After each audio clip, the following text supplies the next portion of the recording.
Sosok pembakar rumah Hakim Hamozaro Waru diduga sopir pribadi, curi barang sebelum dibakar. Sosok pelaku pembakaran rumah Hakim Pengadilan Negeri Medan, Hamozaro Waru, mulai terungkap. Pelaku pembakar rumah Hakim ini diduga sopir pribadi dan 2 rekannya. Ketiganya dikabarkan telah ditangkap jajaran Satreskrim Polrestabes Medan pada minggu ini.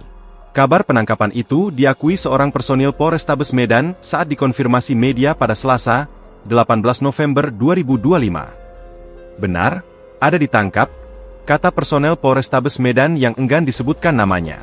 Sumber ini menyebut modus pelaku karena pencurian. Rumah tersebut dalam keadaan kosong.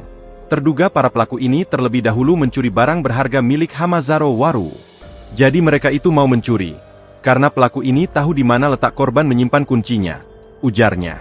Setelah pelaku menguasai harta benda milik korban, diduga pelaku yang berjumlah 3 orang kemudian membakar rumah Hakim tersebut.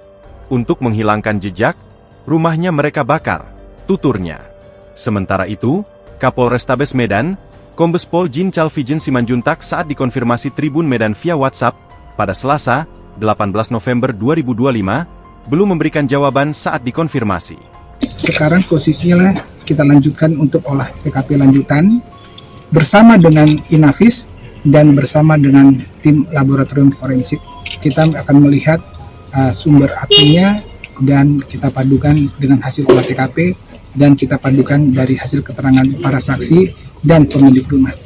Nanti apabila sudah selesai hasil olah TKP, nanti apabila sudah ada hasil dari laboratorium forensik dan sudah kita komplit dengan hasil keterangan-keterangan tambahan lainnya berdasarkan investigasi mendalam, kami akan segera tentukan hasilnya dan akan kami sampaikan. Download Tribun X sekarang, menghadirkan lokal menjadi Indonesia.